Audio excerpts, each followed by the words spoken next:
ਦਰਸ਼ਕੋ break ਤੋਂ ਬਾਅਦ ਤੁਹਾਡਾ ਸਭ ਦਾ ਭਰਪੂਰ ਸਵਾਗਤ ਹੈ। ਸੋ ਵੀਅਰਸ, ਹੁਣ ਆਪਾਂ ਗੱਲਬਾਤ ਕਰਨ ਜਾ ਰਹੇ ਹਾਂ ਕਿ ਪਿਛਲੇ 10 ਦਿਨਾਂ ਤੋਂ ਇਜ਼ਰਾਈਲ ਗਾਜ਼ਾ ਵੈਸਟ ਬੈਂਕ ਹਿੰਸਾ ਦੀ ਲਪੇਟ ਵਿੱਚ ਹਨ। ਸੋ ਇਜ਼ਰਾਈਲ ਵੱਲੋਂ ਸੀਜ਼ ਫਾਇਰ ਕਰਨ ਤੋਂ ਨਾ ਕਰ ਦਿੱਤੀ ਗਈ ਹੈ। ਸੋ ਇਜ਼ਰਾਈਲ ਦੇ ਜ਼ੁਲਮਾਂ ਦੀ ਜਿਹੜੀ ਕਹਾਣੀ ਨੂੰ ਇੱਕ ਯਹੂਦੀ ਮੂਲ ਦੇ ਪ੍ਰੋਫੈਸਰ ਡਾਕਟਰ ਨੋਰਮਨ ਫਿਨਕਲਸਟਾਈਨ ਨੇ ਬੜੀ ਖੂਬਸੂਰਤੀ ਨਾਲ ਜਿਹੜਾ ਹੈ ਬਿਆਨ ਕੀਤਾ ਹੈ। ਸੋ ਆਪਣੀ ਲਿਖਤ ਦਾ ਨਾਂ ਉਹਨਾਂ ਨੇ ਆਮ ਇਜ਼ਰਾਈਲ ਦੱਸਿਆ ਹੈ। ਸੋ ਇਸ ਬਾਰੇ ਆਪਾਂ ਵਿਚਾਰ ਚਰਚਾ ਕਰਨ ਜਾ ਰਹੇ ਹਾਂ। ਸੋ ਅਸੀਂ ਚਾਹਾਂਗੇ ਕਿ ਤੁਸੀਂ ਸਾਡੇ ਨਾਲ ਇਸੇ ਤਰ੍ਹਾਂ ਹੀ ਬਣੇ ਰਹਿਣਾ। ਦੇਖਣ ਸੁਣਿਆ ਲਿਖਣ ਲਈ ਤੁਹਾਡਾ ਸਭ ਦਾ ਬਹੁਤ ਬਹੁਤ ਸ਼ੁਕਰੀਆ।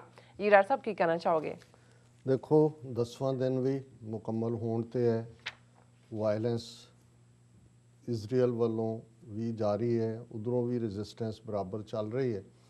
ਔਰ 3 ਵਾਰ ਆਲਰੇਡੀ UN ਸਿਕਿਉਰਿਟੀ ਕਾਉਂਸਲ ਦੇ ਵਿੱਚ ਰੈਜ਼ੋਲੂਸ਼ਨ ਨੂੰ ਬਲੌਕ ਕਰਨ ਤੋਂ ਬਾਅਦ ਜਿਸ ਨੂੰ ਫਰਾਂਸ ਜਿਹੜਾ ਉਹ ਲੀਡ ਕਰ ਰਿਹਾ ਸੀ, ਹੁਣ ਅਮਰੀਕਾ ਨੇ, ਕਿਉਂਕਿ ਅੱਜ ਅਸੀਂ ਵੈਨਸਡੇ ਗੱਲ ਕਰ ਰਹੇ ਹਾਂ ਔਰ ਬਾਈਡਨ ਨੇ ਕੱਲ ਕਿਹਾ ਸੀ ਕਿ ਵੀ Biden tells Netanyahu he wants path to ceasefire ਔਰ ਡੂ ਇਟ ਬਾਈ ਵੈਨਸਡੇ, ਇਸ ਕਿਸਮ ਦਾ ਸੀ। ਲੇਕਿਨ ਜਿਹੜਾ ਜਵਾਬ ਹੈ ਉਹਨਾਂ ਦੇ ਡਿਫੈਂਸ ਮਿਨਿਸਟਰ ਦਾ ਹੋਏ ਜਾਂ ਇਜ਼ਰਾਈਲ ਨੇ ਕਿਹਾ, Israel says it has no time frame for end to Gaza hostilities, ਕਿ ਸਾਡੇ ਕੋਲ ਅਸੀਂ ਕੋਈ ਟਾਈਮ ਫਰੇਮ ਨਹੀਂ ਹੈ ਵੀ ਕਦੋਂ ਅਸੀਂ ਐਂਡ ਕਰਨਾ। ਇਹਦਾ ਮਤਲਬ ਇਹ ਹੈ, ਇਹ ਵੀ ਇੱਕ ਜਿਹੜੀ ਹੈ ਆਪਸੀ ਨੂਰਾ ਕੁਸ਼ਤੀ ਜਿਹਨੂੰ ਕਿਹਾ ਜਾਂਦਾ ਹੈ ਅਮਰੀਕਾ ਔਰ ਇਜ਼ਰਾਈਲ, ਕਿਉਂਕਿ ਅਮਰੀਕਾ 'ਚ ਇੰਨੇ ਜ਼ੋਰਦਾਰ ਪ੍ਰੋਟੈਸਟ ਹੋ ਰਹੇ ਨੇ, ਲੋਕਾਂ ਦੇ ਵਿੱਚ ਇੰਨਾ ਗੁੱਸਾ ਹੈ ਆਮ ਅਮਰੀਕਨਸ 'ਚ ਵੀ, ਕਿ ਬਾਈਡਨ ਨੂੰ ਇਹ ਲੱਗਦਾ ਹੈ ਕਿ ਵੀ ਡੋਮੈਸਟਿਕ ਕਰਾਊਡ ਨੂੰ ਵੀ ਖੁਸ਼ ਰੱਖਣ ਦੇ ਲਈ ਇਹ ਕਹਿਣ ਲਈ ਕਿ ਜੀ ਕਰ ਦਿਓ ਤੁਸੀਂ, ਔਰ ਇਜ਼ਰਾਈਲ ਨਹੀਂ ਜੀ ਅਸੀਂ ਨਹੀਂ ਮੰਨਦੇ।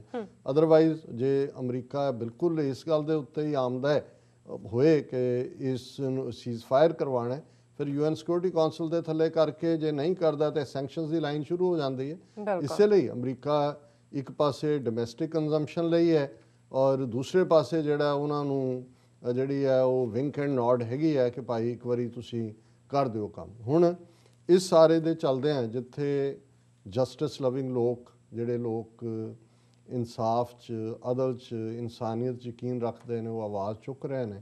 ਔਰ ਜਿਵੇਂ ਅਸੀਂ ਪਿਛਲੇ ਸੈਗਮੈਂਟ 'ਚ ਵੀ ਕਿਹਾ ਕਿ ਇਹ ਵੀ ਇੱਕ ਬੜੀ ਯੂਨੀਕ ਗੱਲ ਹੈ ਕਿ ਈਵਨ ਯਹੂਦੀ ਲੋਕ ਵੀ ਜਿਹੜੇ ਸੱਚਮੁੱਚ ਰੱਬ ਨੂੰ ਪਿਆਰ ਕਰਦੇ ਨੇ, ਇਨਸਾਨੀਅਤ ਜਿਨ੍ਹਾਂ ਦਾ ਯਕੀਨ ਹੈ, ਜਿਨ੍ਹਾਂ ਨੂੰ ਯਾਦ ਹੈ ਕਿ ਉਹਨਾਂ ਦੇ ਨਾਲ ਨਾਜ਼ੀਆਂ ਨੇ ਕੀ ਕੀਤਾ, ਜਿਹਦੀ ਕਹਾਣੀ 70 ਸਾਲ ਬਾਅਦ ਵੀ ਇਹ ਸਾਰੇ 'ਚ 80 ਸਾਲ ਬਾਅਦ ਲਗਭਗ ਜੇ 30s ਤੋਂ ਗੱਲ ਕਰੀਏ ਕਿ ਇਹ ਕਿਸੇ ਨੂੰ ਭੁੱਲਣ ਨਹੀਂ ਦਿੰਦੇ ਕਿ ਵੀ ਅੱਜ ਜੋ ਅਸੀਂ ਕਰ ਰਹੇ ਹਾਂ ਇਹ ਵੀ ਕਿਸੇ ਤਰ੍ਹਾਂ ਨਾਜ਼ੀਆਂ ਦੇ ਜ਼ੁਲਮਾਂ ਤੋਂ ਘੱਟ ਨਹੀਂ ਹੈ।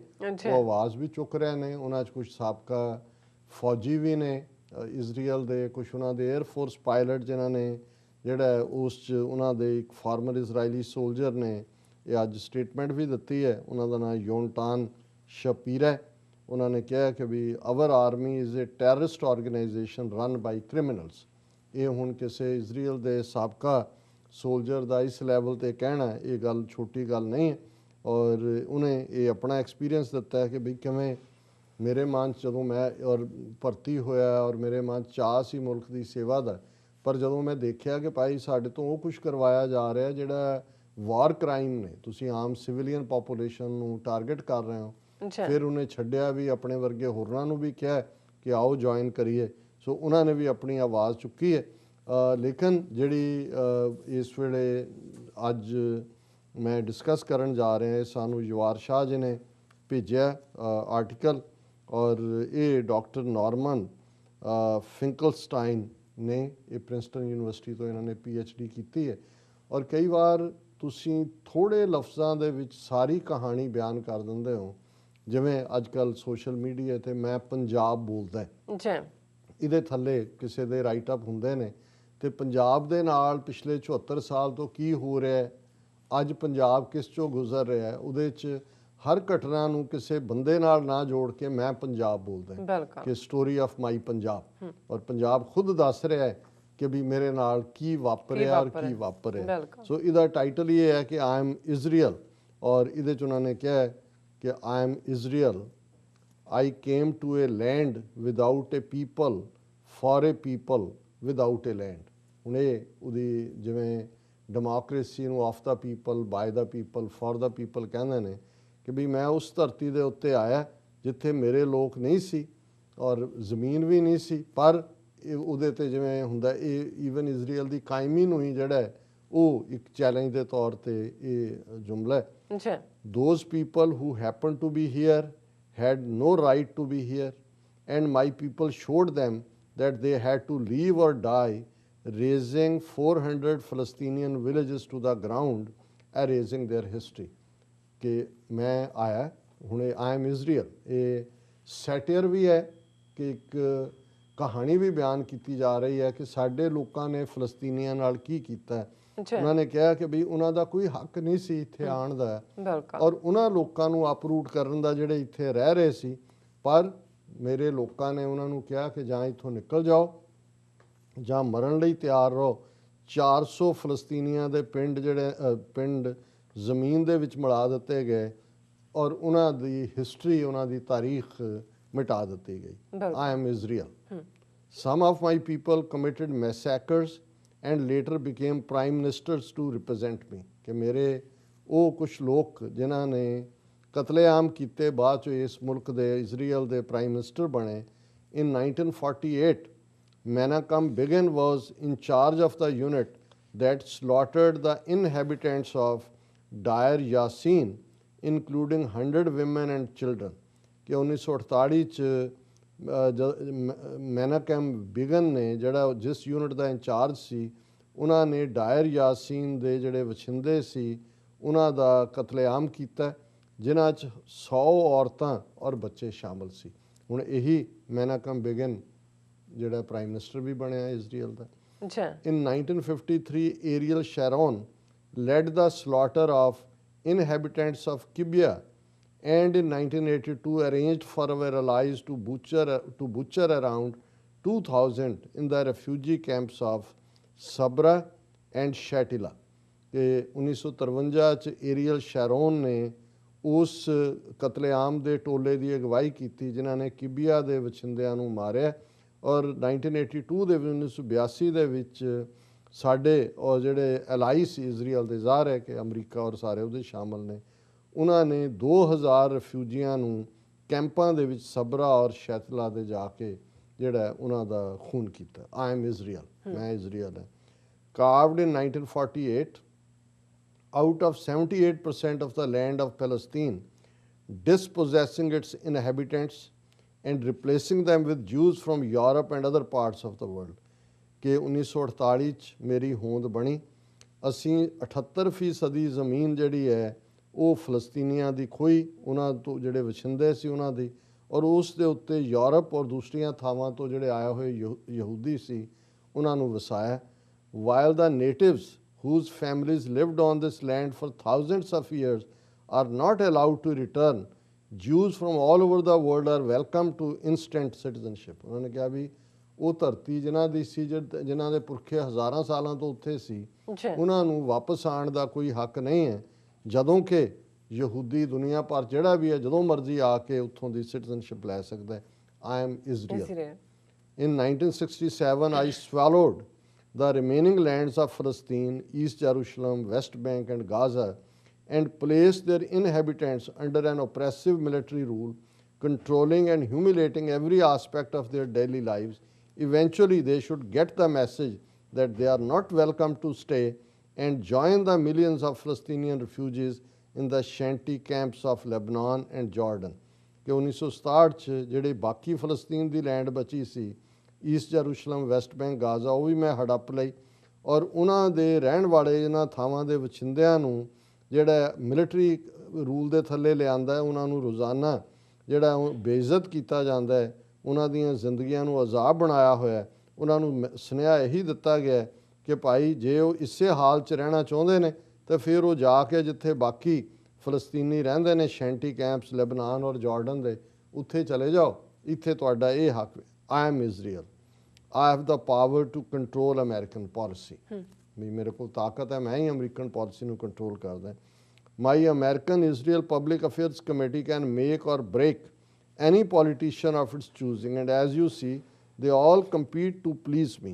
All the forces of the world are powerless against me, including the UN, as I have the American veto to block any condemnation of my war crimes. As Sharon so eloquently phrased it, we control America.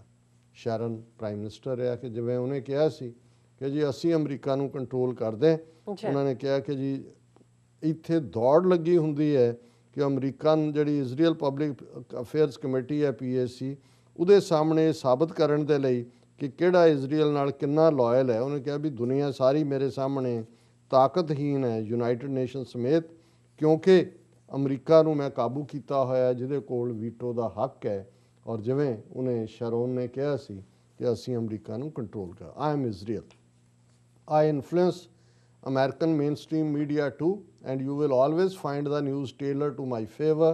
I have invested millions of dollars into PR representation, and CNN, New York Times, and others have been doing an excellent job of promoting my propaganda. Look at other international news sources and you will see the difference. ਉਹਨੇ ਕਿਹਾ ਜੀ ਅਸੀਂ American mainstream media ਕਾਬੂ ਕੀਤਾ ਹੈ, ਜਿਹੜੀਆਂ ਸਾਨੂੰ suit ਕਰਦੀਆਂ ਉਹਦੇ ਮੁਤਾਬਕ ਖਬਰਾਂ ਦਿੰਦੇ ਨੇ।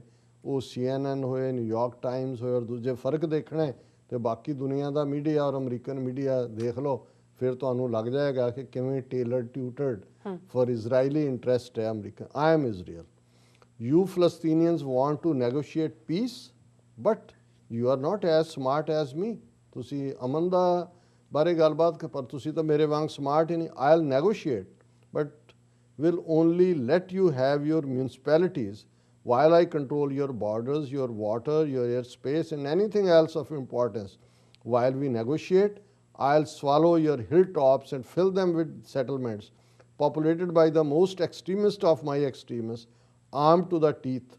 These settlements will be connected with roads you cannot use, and you will be imprisoned in your little Bantustans between them, surrounded by checkpoints in every direction. ਇਹ ਜੋ ਇਜ਼ਰਾਈਲ ਨੇ ਕੀਤਾ ਹੋਇਆ ਆਕੂਪਾਈਡ ਟੈਰੀਟਰੀ 'ਚ ਕਿਵੇਂ ਸੈਟਲਮੈਂਟਸ ਬਣਾਈਆਂ, ਉਹਨਾਂ ਨੇ ਕਿਹਾ ਜੀ ਠੀਕ ਹੈ ਤੁਸੀਂ ਗੱਲਬਾਤ ਕਰਨੀ ਹੈ, ਹਾਂ ਤੁਸੀਂ ਮਿਊਨਿਸਪਲ ਕਮੇਟੀਆਂ ਜਿਹੜੀਆਂ ਸ਼ਹਿਰਾਂ ਦੇ ਵਾਂਗ ਹੈ ਉਹਨਾਂ ਦਾ ਪ੍ਰਬੰਧ ਤੁਹਾਡੇ ਕੋਲ ਹੋਏਗਾ, ਬਾਕੀ ਤੁਹਾਡੇ ਬਾਰਡਰਸ ਨੂੰ ਵੀ, ਤੁਹਾਡੇ ਪਾਣੀਆਂ ਨੂੰ, ਤੁਹਾਡੇ 에ਅਰ ਸਪੇਸ ਨੂੰ, ਤੇ ਜਿਹੜੀ ਵੀ ਅਹਿਮੀਅਤ ਵਾਲੀ ਚੀਜ਼ ਹੈ ਉਹਨੂੰ ਅਸੀਂ ਕੰਟਰੋਲ ਕਰਾਂਗੇ। ਔਰ ਅਸੀਂ ਐਕਸਟ੍ਰੀਮਿਸਟ ਜਿਹੜੇ ਸਾਡੇ ਵਿਚਲੇ ਨੇ ਉਹਨਾਂ ਨੂੰ ਲਿਆ ਕੇ ਜਿਹੜੇ ਪੂਰੀ ਤਰ੍ਹਾਂ ਜਿਹਨੂੰ ਕਹਿੰਦੇ ਨੇ ਆਰਮ ਟੂ ਦਾ ਟੀਥ ਨੇ, ਉਹ ਤੁਹਾਡੀਆਂ ਉਹਨਾਂ ਹਿਲ ਟੌਪਸ ਦੇ ਉੱਤੇ ਬਿਠਾਇਆ ਹੋਇਆ, ਔਰ ਤੁਹਾਨੂੰ ਅਸੀਂ ਬੈਂਟੂਸਤਾਨ ਹੁੰਦਾ ਇੱਕ ਇੱਥੇ ਹੈ ਟੁਕੜਾ, ਇੱਕ ਉੱਥੇ ਹੈ, ਬਿਟਸ ਐਂਡ ਪੀਸਿਸ, ਉਹਨਾਂ ਦਾ ਆਪਸ ਵੀ ਲਿੰਕ ਨਹੀਂ ਉਹ ਬਣਾ। ਆਈ am Israel, I have the 4th strongest army in the world possessing nuclear weapons. How dare your children confront my oppression with stone? Don't you know my soldiers won't hesitate to blow their heads off? In 17 months, I have killed 900 of you and injured 17,000, mostly civilians, and have the mandate to continue since the international community remains silent. Ignore, as I do, the hundreds of Israeli reserve officers who are now refusing to carry out my control over your lands and people. Their voices of conscience will not protect you. उन्होंने कहा जी मैं Israel है, दुनिया की चौथी ताकतवर फौज, ਤੁਹਾਡੇ ਬੱਚੇ ਇਹ ਕਿਵੇਂ ਡੇਅਰ ਕਰ ਸਕਦੇ ਨੇ ਪੱਥਰਾਂ ਨਾਲ ਚੈਲੰਜ ਕਰਨ ਦਾ? ਅਸੀਂ ਉਹਨਾਂ ਦੇ ਸਿਰ ਉਡਾ ਦੇਵਾਂਗੇ, ਨਿਊਕਲੀਅਰ ਪਾਵਰ ਹੈ ਅਸੀਂ ਆਲਰੇਡੀ 900 ਤੁਹਾਡੇ ਚੋਂ ਮਾਰਿਆ ਫਲਸਤੀਨੀਆਂ ਦਾ, ਔਰ 17,000 ਜ਼ਖਮੀ ਕੀਤੇ ਸਿਵਲੀਅਨ, ਔਰ ਸਾਡੇ ਕੋਲ ਮੈਂਡੇਟ ਹੈ ਜੋ ਮਰਜ਼ੀ ਅਸੀਂ ਕਰੀਏ। ਇੰਟਰਨੈਸ਼ਨਲ ਕਮਿਊਨਿਟੀ ਤਾਂ ਉਹਨਾਂ ਨੇ ਤਾਂ ਜੀਬ ਨੂੰ ਜਿਹੜੇ ਨੇ ਉਹ ਜੰਦੇ ਲਾਏ ਹੋਏ ਨੇ। ਔਰ ਠੀਕ ਹੈ ਇਜ਼ਰਾਈਲੀ ਕੁਝ ਰਿਜ਼ਰਵ ਆਫਿਸਰ ਆਪਣੀ ਜ਼ਮੀਰ ਦੀ ਆਵਾਜ਼ ਸੁਣ ਰਹੇ ਨੇ, but we don't give a damn. ਔਰ ਅਖੀਰਲਾ ਪੈਰਾ I am Israel. You want freedom? ਤੁਸੀਂ ਆਜ਼ਾਦੀ ਚਾਹੁੰਦੇ ਹੋ? I have bullets, tanks, missiles, Apaches and F-16s to obliterate you. I have placed your towns under siege, confiscated your lands, uprooted your trees, demolished your homes, and you still demand freedom? Don't you get the message? You will never have peace or freedom because I am Israel. ਕਿ ਤੁਸੀਂ freedom ਮੰਗਦੇ ਹੋ, ਸਾਡੇ ਕੋਲ bullets ਨੇ, tank ਨੇ, ਮਿਜ਼ਾਈਲਾਂ ਨੇ, Apache helicopter ਨੇ, F-16 ਨੇ ਤੁਹਾਨੂੰ ਬੰਦੇ ਦੇ ਪੁੱਤ ਬਣਾਉਣ ਲਈ। ਅਸੀਂ ਤੁਹਾਡੇ ਕਸਬਿਆਂ ਦੇ ਨੂੰ ਜਿਹੜਾ ਹੈ ਉਹ ਘੇਰਾਬੰਦੀ ਕੀਤੀ ਹੋਈ ਹੈ, ਤੁਹਾਡੀਆਂ ਜ਼ਮੀਨਾਂ ਦੇ ਕਬਜ਼ੇ ਕੀਤੇ ਹੋਏ ਨੇ, ਤੁਹਾਡੇ ਰੁੱਖ ਜਿਹੜੇ ਨੇ ਵੱਢ ਲਏ ਨੇ, ਤੁਹਾਡੇ ਘਰ ਡਿਸਟਰੋਏ ਕਰ ਦਿੰਦੇ ਨੇ। ਅਜੇ ਵੀ ਤੁਸੀਂ ਆਜ਼ਾਦੀ ਮੰਗਣ ਦੀ ਹਿੰਮਤ ਕਰਦੇ ਹੋ? ਤੁਹਾਨੂੰ ਅਜੇ ਤੱਕ ਗੱਲ ਸਮਝ ਨਹੀਂ ਆਈ। You don't get the message. ਤੁਹਾਨੂੰ ਕਦੇ ਵੀ ਨਾ ਅਸੀਂ ਅਮਨ ਦਿਆਂਗੇ ਨਾ ਤੁਹਾਨੂੰ ਆਜ਼ਾਦੀ ਦਿਆਂਗੇ, ਕਿਉਂਕਿ ਆਈ ਐਮ ਇਜ਼ਰਾਈਲ। ਹੁਣ ਮੈਂ ਸਮਝਦਾ ਵੀ ਇਹ ਕਹਾਣੀ ਵੀ ਹੈ, ਪਰ ਇਹ ਸੈਲਿਊਟ ਹੈ ਡਾਕਟਰ ਫਿੰਕਲਸਟਾਈਨ ਨੂੰ, ਇੱਕ ਯਹੂਦੀ ਨੂੰ, ਕਿ ਉਹਨੇ ਕਿਸ ਹੱਦ ਤੱਕ ਜਾ ਕੇ ਮਜ਼ਲੂਮਾਂ ਦੇ ਲਈ ਆਵਾਜ਼ ਚੁੱਕੀ ਹੈ। ਜੀ ਡਾਕਟਰ ਸਾਹਿਬ ਤੁਹਾਡਾ ਬਹੁਤ ਬਹੁਤ ਸ਼ੁਕਰੀਆ। ਸੋ ਇੱਥੇ ਲੈਣੇ ਬ੍ਰੇਕ। ਵਿਊਅਰਸ ਤੁਸੀਂ ਸਾਨੂੰ ਇਸੇ ਤਰ੍ਹਾਂ ਹੀ ਬਣੇ ਰਹਿਣਾ। ਮਿਲਦੇ ਹਾਂ ਆਫਟਰ ਦਿਸ ਸ਼ਾਰਟ ਬ੍ਰੇਕ।